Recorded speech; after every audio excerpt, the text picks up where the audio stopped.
പക്ഷേ ചരിത്രപരമായ നീക്കം എന്നാണ് പാകിസ്ഥാൻ ഈ പറയാൻ പോകുന്ന വാർത്തയെ ചർച്ച ചെയ്യാൻ പോകുന്ന വാർത്തയെ വിശേഷിപ്പിക്കുന്നത്. പാകിസ്ഥാൻ്റെ ആദ്യത്തെ ചൈനീസ് അന്തർവാഹിനി 2026 $500 കോടി ആയുധ കരാറാണ് ഇവർ തമ്മിലുള്ളത്. അത് വെള്ളത്തിലിറങ്ങി ചൈനയിൽ ഇറങ്ങിക്കഴിഞ്ഞു. അതിൻ്റെ പരമ്പരകളായിട്ട് കുറേ അധികം അന്തർവാഹിനികൾ ഈ ഒരേ വാർപ്പിലുള്ള വരാൻ പോകുന്നു എന്നാണ്. അപ്പോൾ ഞാൻ അതിൻ്റെ ഒരു പ്രസക്തമായിട്ടുള്ള കുറച്ച് കാര്യങ്ങളൊന്ന് പറഞ്ഞു പോകാം. അപ്പം മാഷ് എന്നിട്ട് ആ ഓരോ വിഷയങ്ങളുമായിട്ട് നമുക്ക് ചർച്ച ചെയ്ത് പോകുന്നത്. അതെ, അത് ചൈനയുമായി ഒപ്പുവെച്ച 500 കോടി ഈ കരാറിൻ്റെ 41,600 കോടി രൂപയാണ് ഈ വമ്പൻ ആയുധ കരാർ എന്ന് പറയുന്നത്, അന്തർവാഹിനി കരാർ. ഇത് സേവന സജ്ജമാകുന്നത് 2026 ആണ്. അഡ്മിറൽ നവീദ് അർഷഫ് ചൈനീസ് മാധ്യമങ്ങൾക്ക് നൽകിയ അഭിമുഖത്തിലാണ് ഈ സുപ്രധാനമായിട്ടുള്ള കാര്യം പ്രഖ്യാപനം നടത്തിയത്. മേഖലയിലെ എതിരാളികളായ ഇന്ത്യയെ പ്രതിരോധിക്കുക, അതാണ് ഒന്നാമത്തെ കാര്യം. മധ്യപൂർവ്വ ദേശത്തേക്ക് സ്വാധീനം വർദ്ധിപ്പിക്കുക എന്നുള്ളതും അത് ചൈനയുടെ തന്ത്രപരമായ നീക്കങ്ങൾക്ക് ഈ കരാർ കരുത്തു പകരും എന്നാണ്. ഈ വിഷയം ഒന്ന് പറഞ്ഞുകൊണ്ട് തന്നെ പോകാം അല്ലേ? ഈ തന്ത്രപരമായ മധ്യപൂർവ്വ ദേശത്ത് ചൈനയുടെ സ്വാധീനം വർദ്ധിപ്പിക്കാനുള്ള ഇന്ത്യയുടെ മേഖലയിൽ പ്രതിരോധിക്കാനുമുള്ള ഒന്നായിട്ട് ഇന്ന് കരുത്തു പകരും ചൈനയ്ക്ക് എന്ന് പറയുമ്പോൾ അല്ലേ, അവിടെ ഒരു കൃത്യമായിട്ടുള്ള ഒരു ചൈന താല്പര്യം, അവിടെ ഒരു പൊളിറ്റിക്കൽ പൊസിഷനിങ് ഉണ്ട് ശരിക്കും പറഞ്ഞാൽ. അതെന്തുകൊണ്ടാണെന്ന് വെച്ചാൽ നമ്മളിപ്പോൾ നമ്മളുടെ സമൂഹത്തിൽ, നമ്മളിപ്പോൾ സോഷ്യൽ മീഡിയയിലായാലും നമ്മുടെ പൊതു സമൂഹത്തിലും കാര്യങ്ങൾ പരിശോധിച്ച് കഴിഞ്ഞിട്ടുണ്ടെങ്കിൽ ഒരിടക്ക് എന്ന് പറഞ്ഞു കഴിഞ്ഞിട്ടുണ്ടെങ്കിൽ ചൈനയ്ക്കെതിരെ അതിശക്തമായിട്ടുള്ള അതിരൂക്ഷമായിട്ടുള്ള വിമർശനങ്ങളുണ്ടായിരുന്നു. കാരണം ചൈന ഇന്ത്യയുടെ കടുത്ത ശത്രുവാണ് എന്ന നിലയ്ക്ക് BJP സർക്കാർ കാണുകയും ചൈനയുമായി ബന്ധപ്പെട്ട് ആളുകൾ എന്ന നിലയ്ക്ക് നമ്മുടെ പല മാധ്യമപ്രവർത്തകരെയൊക്കെ പിടിച്ച് ജയിലിലിട്ടത് ചൈനയുമായിട്ട് ബന്ധം പുലർത്തി എന്നതിൻ്റെ പേരിൽ അടുത്ത സമയത്ത്. പക്ഷെ അതിന് പെട്ടെന്നൊരു ട്വിസ്റ്റ് വന്നു. ട്വിസ്റ്റ് വരാൻ കാരണം എന്ന് വെച്ചാൽ നമ്മുടെ വ്യാപാര മേഖലയിൽ ട്രംപ് നടത്തിയ ചില അക്രമങ്ങളാണ് അതിന് സഹായകരമായി തീർന്നത്. കാരണം വെച്ചാൽ ട്രംപ് ഒരു കാരണവുമില്ലാതെ എന്ന് വേണമെങ്കിൽ ഇന്ത്യക്കാർക്ക് പറയാവുന്ന ഒരു കാര്യം. കാരണം അമേരിക്കയായിട്ട് നമുക്ക് യാതൊരു വിധമായ പ്രശ്നങ്ങളുമില്ല, ഒന്നുമില്ല. പക്ഷേ അമേരിക്ക എന്ത് ചെയ്യുന്നത് വെച്ചിട്ടുണ്ടെങ്കിൽ നമുക്കെതിരെ ഈ റെസിപ്രോക്കൽ ടാക്സ് എന്ന് പറയുന്ന സാധനം ഏർപ്പെടുത്തി. ഈ റെസിപ്രോക്കൽ ടാക്സസിൻ്റെ പ്രത്യേകത എന്താണെന്ന് വെച്ചാൽ ചുങ്കം എന്ന് നമ്മൾ മലയാളത്തിലാണ് പറയുന്നത്. അത് നമ്മളുടെ എല്ലാവിധമായ വ്യാപാര മുന്നേറ്റങ്ങളെയും അടിച്ചു താർക്കാൻ വേണ്ടിയിട്ടുള്ള ഒരു പ്രതിരോധ സംവിധാനമായിട്ട് മാറുകയാണ് ചെയ്യുന്നത്. കാരണം 25% ചുങ്കം ഏർപ്പെടുത്തുന്നു, 50% ആയിട്ട് അത് ഉയർത്തും എന്ന് പറയുന്നു. ഒറ്റ കാരണമാണ് പറഞ്ഞത്, നമ്മൾ റഷ്യയിൽ നിന്ന് എണ്ണ വാങ്ങുന്നു എന്നുള്ളതാണ്. ഇപ്പോൾ റഷ്യ ഇന്ത്യയിൽ നിന്ന് എണ്ണ വാങ്ങുന്ന സമയത്ത് അമേരിക്കയ്ക്ക് സംഭവിക്കുന്ന 2 വൻപൻ പൊളി ഉണ്ടായിരുന്നു. ഒന്നെന്താണെന്ന് വെച്ച് കഴിഞ്ഞിട്ടുണ്ടെങ്കിൽ അമേരിക്കയും അതേപോലെ യൂറോപ്യൻ രാഷ്ട്രങ്ങളും ഒരുമിച്ച് ചേർന്ന് റഷ്യക്കെതിരെ ഉപരോധം ഏർപ്പെടുത്തി. ആ ഉപരോധം എന്ന് പറയുന്നത് റഷ്യയിൽ നിന്ന് ഒരു ഉൽപ്പന്നവും ലോകത്തുള്ള ഒരു രാഷ്ട്രവും വാങ്ങാൻ പാടില്ല എന്നുള്ളതാണ്. പക്ഷേ ഇന്ത്യ അത് കേൾക്കാതെ ഇന്ത്യക്ക് ആവശ്യമുള്ളതായിട്ടുള്ള എണ്ണ വാങ്ങാൻ തയ്യാറാവും. അതിന് കാരണം എന്ന് വെച്ചാൽ റഷ്യ പറയുന്നത് എന്താണ്, നിങ്ങൾ വരൂ, ഞങ്ങൾ എണ്ണ തരാം, നിങ്ങൾക്ക് $4-5 ഡോളർ ഒരു ബാരലിന് കുറച്ച് തരാം. അത് ഒരു അട്രാക്ഷൻ. രണ്ടാമത്തെ അട്രാക്ഷൻ എന്ന് പറഞ്ഞിട്ടുണ്ടെങ്കിൽ റഷ്യ പറയണത്, നിങ്ങൾ ഡോളർ തരണ്ട, നിങ്ങൾ ഇന്ത്യൻ റുപ്പി തന്നാൽ മതി. അപ്പോൾ ഇന്ത്യൻ റുപ്പി കൊടുത്തിട്ട് നമുക്ക് എണ്ണ വാങ്ങാൻ പറ്റുന്നത് ഇൻ്റർനാഷണൽ മാർക്കറ്റിൽ അമേരിക്ക പൊളിച്ച ഏറ്റവും പ്രധാനപ്പെട്ട തീരുമാനമാണ്. കാരണം വെച്ചാൽ ഡോളറിൻ്റെ തലവെട്ടുന്ന ഒരു പ്രക്രിയ. അത് ഇന്ത്യക്ക് മാത്രമല്ല അമേരിക്ക വാഗ്ദാനം നൽകിയത്, ലോകത്തുള്ള എല്ലാ രാഷ്ട്രങ്ങളോടും പറഞ്ഞു, നിങ്ങൾക്ക് ഞങ്ങൾ എണ്ണ തരാം, നിങ്ങളുടെ രാജ്യത്ത് നിലനിൽക്കുന്നതായിട്ടുള്ള കറൻസി തന്നാൽ മതി. അതെങ്ങനെയാണ് അന്താരാഷ്ട്ര വിപണിയിൽ അതുകൊണ്ട് റഷ്യ അവരുടെ വ്യാപാര പരിപാടികളൊക്കെ നടത്താൻ നമുക്ക് പറയാൻ പറ്റില്ല. പക്ഷേ എന്തായാലും അത് ചെയ്യിപ്പിച്ചു. അങ്ങനെ അമേരിക്കയുടെ തലക്കടി കിട്ടി. ഈ 2 വിഷയത്തിലാണ് അമേരിക്ക കടുത്ത നിലപാട് ഇന്ത്യക്കെതിരെ എടുക്കുന്നത്. അപ്പോൾ ഇന്ത്യ എന്ന് പറയുന്നത് വിശ്വസിക്കാൻ കൊള്ളാത്ത വ്യാപാര പങ്കാളി അവർ പ്രഖ്യാപിച്ചു എന്നുള്ളത്. അപ്പോൾ അത് ഇലോൺ മസ്കിനെ പോലുള്ള ആളുകൾ ഇന്ത്യയുമായി വേണമെങ്കിൽ നമുക്കൊരു യുദ്ധം നടത്താം എന്നുവരെയും പറഞ്ഞാൽ വ്യാപാര യുദ്ധം നടത്താം എന്നുവരെയും പറഞ്ഞാൽ അങ്ങനത്തെ ഒരു പ്രത്യേക സാഹചര്യത്തിൽ നമ്മളുടെ രീതികൾ മൊത്തം മാറ്റി നമ്മൾ ചൈനയുമായിട്ട് സമ്പർക്കത്തിൽ ഏർപ്പെടാൻ തീരുമാനിക്കുന്നു. നരേന്ദ്രമോദി ചൈനയിൽ പോകുന്നു, ചൈനയുടെ വിദേശകാര്യമന്ത്രിയും മറ്റുമൊക്കെ ഇന്ത്യയിൽ വരുന്നു. നല്ല സൗഹൃദത്തിലായി കഴിഞ്ഞു. ഇന്ത്യ, ചൈന, റഷ്യ എന്ന് പറയുന്ന പുതിയ ഒരു അച്ചുതണ്ട് രൂപപ്പെട്ടു.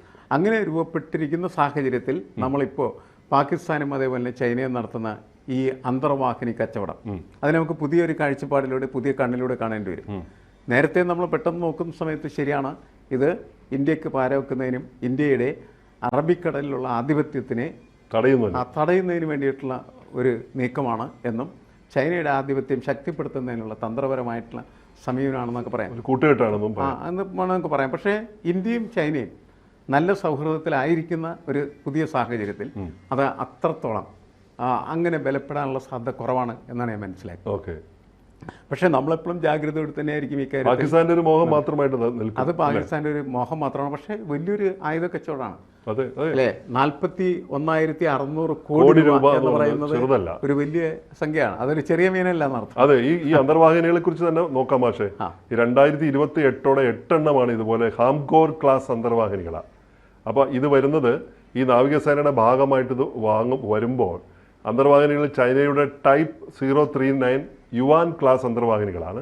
അതിന്റെ വകഭേദമാണ് ഈ വരുന്ന പുതിയ സാങ്കേതിക ഉപയോഗിച്ചിട്ട് വരുന്ന അന്തർവാഹിനികൾ, മനുഷ്യരില്ലാതെ പ്രവർത്തിക്കുന്ന അൺമാൻഡ് സിസ്റ്റമാണ്. അതെ അതെ. എയർ ഇൻഡിപെൻഡന്റ് പ്രൊപ്പൽഷൻ സംവിധാനമുള്ള ഡീസൽ ഇലക്ട്രിക് ഇതിൽ പ്രവർത്തിക്കുന്ന ആ രീതിയിലാണ് അത് ഉപയോഗിച്ചുകൊണ്ടാണ് ആക്രമണങ്ങൾ നടത്തുന്ന അന്തർവാഹിനികളാണ്. അപ്പോൾ AIP സാങ്കേതിക വിദ്യ ഉണ്ട് അന്തർവാഹിനികൾക്ക്. അത് കൂടുതൽ സമയം വെള്ളത്തിലടിയിൽ കിടക്കാൻ കഴിയും. അത് തീർച്ചയായിട്ടും അങ്ങനെ വരുന്നത് എങ്ങനെയാണെന്ന് വെച്ചാൽ ഈ സംവിധാനം ഉപയോഗിക്കുന്ന സമയത്ത് ഒന്ന് അൺമാൻഡ് സിസ്റ്റമായിട്ട് മാറിക്കഴിഞ്ഞല്ലോ, അത് ഒരു പ്രത്യേകതയാണ്. രണ്ടാമത് ഈ എന്താണ് AIP എന്ന് പറയുന്ന സംവിധാനം ഉപയോഗിക്കുമ്പോഴേ ഉള്ള പ്രത്യേകത എന്താണെന്ന് വെച്ചാൽ കൂടുതൽ സമയം വെള്ളത്തിനകത്ത് കിടക്കുക എന്ന് പറഞ്ഞതിൻ്റെ ഒരു പ്രത്യേകത എന്താണെന്ന് വെച്ചാൽ ശത്രുക്കളെ പറ്റിച്ച് ഒരുപാട് ദൂരം സഞ്ചരിക്കാനായിട്ട് കണ്ണിൽ പെടാതെ പോകാൻ കഴിയും. കാരണം ഒരിക്കലും ഇത് പൊങ്ങി വരേണ്ടതില്ല. മറ്റത് ഇടയ്ക്കൊന്ന് പൊങ്ങി വരണം, റഡാറുകളിൽ പെടും. ഇതൊരിക്കലും പെടില്ല. പ്രത്യേകത അതാണ്. കൂടുതൽ സമയം അടി കിടക്കാം, ആളുകളില്ലാതെ സഞ്ചരിക്കാൻ പറ്റും. അപ്പോൾ നിർമ്മാണ കരാറിലെ വ്യവസ്ഥകൾ പറയുന്നത് ചൈനയിൽ നിർമ്മാണം 8 അന്തർവാഹിനികൾ ആദ്യം നിർമ്മിക്കും. ആദ്യത്തെ 4 ചൈനയിൽ നിർമ്മിക്കും. ബാക്കിയാണ് സാങ്കേതിക കൈമാറ്റം. ഈ പാകിസ്ഥാനിലെ കറാച്ചി ഷിപ്പ്യാർഡിൽ അവരുടെ എഞ്ചിനീയേഴ്സിൻ്റെ വെച്ചിട്ട് അസംബ്ലിങ് മാത്രമാണ്. സംഗതി അവിടെ ഉണ്ടാക്കും, ഇവിടെ വന്ന് അസംബിൾ ചെയ്യും. അപ്പോൾ കപ്പൽ നിർമ്മാണം അവിടെ ശേഷി കൂടെ വർദ്ധിപ്പിക്കുകയാണ് ഇതിൻ്റെ ഉദ്ദേശം കൂടെ. നമ്മളിപ്പോൾ ഇവിടെ INS വിക്രാന്ത് പോലുള്ള വലിയ കപ്പൽ കൊച്ചിയിലൊക്കെ നമ്മൾ ഉണ്ടാക്കുന്നത് പോലെ ഇവിടെ തന്നെ നിർമ്മിക്കുന്നത് കൂടിയാണ്. അപ്പം ഇത് 3 അന്തർവാഹിനികൾ ഇതിനകം ചൈനയിലെ ഹൂബൈ പ്രവിശ്യയിലെ കപ്പൽ ശാലയിൽ നിന്ന് വെള്ളത്തിലിറക്കി കഴിഞ്ഞു എന്നാണ്. ഇന്ത്യൻ മഹാസമുദ്രത്തിലെ സ്വാധീനം വർദ്ധിപ്പിക്കാൻ ചൈന ശ്രമിക്കുമ്പോൾ പാകിസ്ഥാൻ്റെ നാവികശേഷി വർദ്ധിപ്പിക്കുക എന്നതിലുപരി നമ്മുടെ അറബിക്കടലും വടക്കൻ അറബിക്കടലും എല്ലാം ഇന്ത്യൻ മഹാസമുദ്രമൊക്കെ ചൈനയുടെ തന്ത്രപരമായിട്ടുള്ള സ്വാധീനം വർദ്ധിപ്പിക്കാനുള്ള നീക്കം ഉണ്ടെന്ന് കരുതണം. പക്ഷെ മാഷ് നേരത്തെ പറഞ്ഞുകൂടെ കൂട്ടി വായിക്കണം.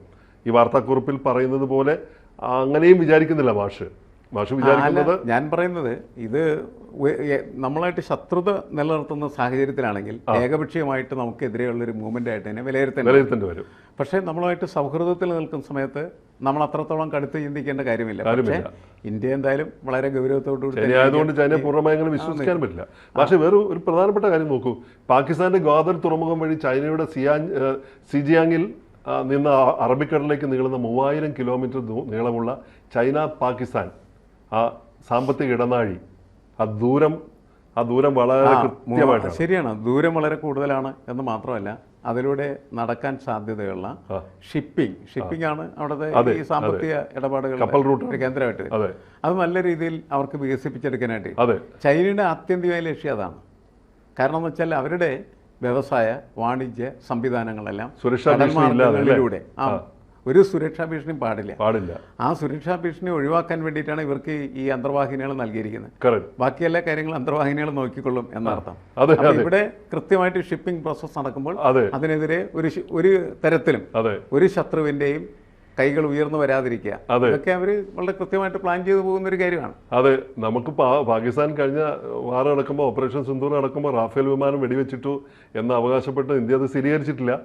അത് ആ പറയുന്ന സാഹചര്യത്തിലാണ് ഉണ്ടാകാം. ഞാൻ പറയുന്നത് യുദ്ധം നടക്കുന്ന സമയത്ത് അപ്പുറത്തും ഇപ്പുറത്തൊക്കെ നാശനഷ്ടങ്ങൾ ഉണ്ടാകാം. അതെ, നമുക്ക് വരുന്ന നഷ്ടം നമ്മൾ വിളിച്ചു പറയണമെന്നില്ല, അവർക്ക് വരുന്ന നഷ്ടം അവർ വിളിച്ചു പറയണമെന്നില്ല. അത് യുദ്ധത്തിന്റെ രീതിയാണ്. എങ്കിലും നമുക്ക് ആ യുദ്ധം കഴിഞ്ഞപ്പോൾ ഒരു കാര്യം മനസ്സിലായി. എന്താണ്?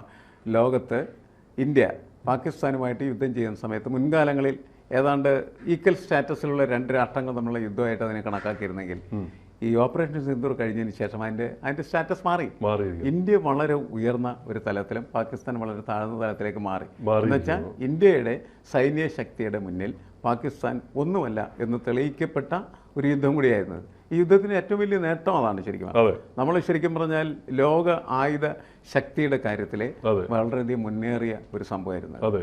അപ്പോൾ പാകിസ്ഥാൻ വളരെ ചെറിയ ഒരു സംഭവം മാത്രമാണ് ഇന്ത്യയുടെ മുമ്പിൽ. എനിക്ക് തോന്നുന്നു പക്ഷേ അങ്ങനെ അതുകൊണ്ടായിരിക്കണം ചൈനയിൽ പോയിട്ട് അഡ്മിറൽ നവീദ് അഷ്റഫ് ഒരുപക്ഷെ പത്രസമ്മേളനം നടത്തിയിട്ട് ഞങ്ങളിതാ ഹാങ്കോർ ക്ലാസ് അന്തർവാഹിനികൾ വാങ്ങിക്കാൻ പോകുന്നു, അത് കരാറുകളായിരിക്കുന്നു എന്ന് ലോകത്തിനെ അറിയിച്ചതിന് പിന്നിൽ അങ്ങനെ ഒരു ഉദ്ദേശം കൂടി ഉണ്ടാവും. കാരണം ഇതൊക്കെ ഇങ്ങനെ എക്സ്പോസ് ചെയ്യുന്നതിന് അല്ലെങ്കിൽ ലീക്ക് ചെയ്യുന്നതിന് ചില ലക്ഷ്യങ്ങളുണ്ട്. ഞങ്ങളങ്ങനെ മോശമൊന്നുമല്ല, മുകളിൽ കൂടി നിങ്ങൾ അടിച്ചാൽ ചിലപ്പോൾ ഞങ്ങൾ താഴെ കൂടി എന്നൊക്കെയുള്ള ഒരു പറച്ചിലാണ് അത്. ശരി, ഇന്ത്യയും എന്തായാലും അതൊരു റെട്ടറിക്കായിട്ട് നമ്മൾ കണക്കാക്കി. അതെ അതെ, ഇന്ത്യയും കരുതി തന്നെയാണ് ഇരിക്കുക, ഇന്ത്യനെ വീക്ഷിച്ചുകൊണ്ടിരിക്കുന്നത് തന്നെ വേണം കരുതാൻ. എന്തായാലും അയൽപക്കത്തിരിക്കുന്ന ഈ ശത്രുവിനെ എപ്പോഴും ജാഗ്രതയോടെ മാത്രമേ ഇന്ത്യക്ക് കാണാൻ കഴിയൂ. കൂടുതൽ വാർത്തകളും വിശേഷങ്ങളും നിങ്ങളിലേക്ക് എത്താൻ ABC മലയാളം സബ്സ്ക്രൈബ് ചെയ്യുക, ബെൽ ബട്ടണും അമർത്തുക.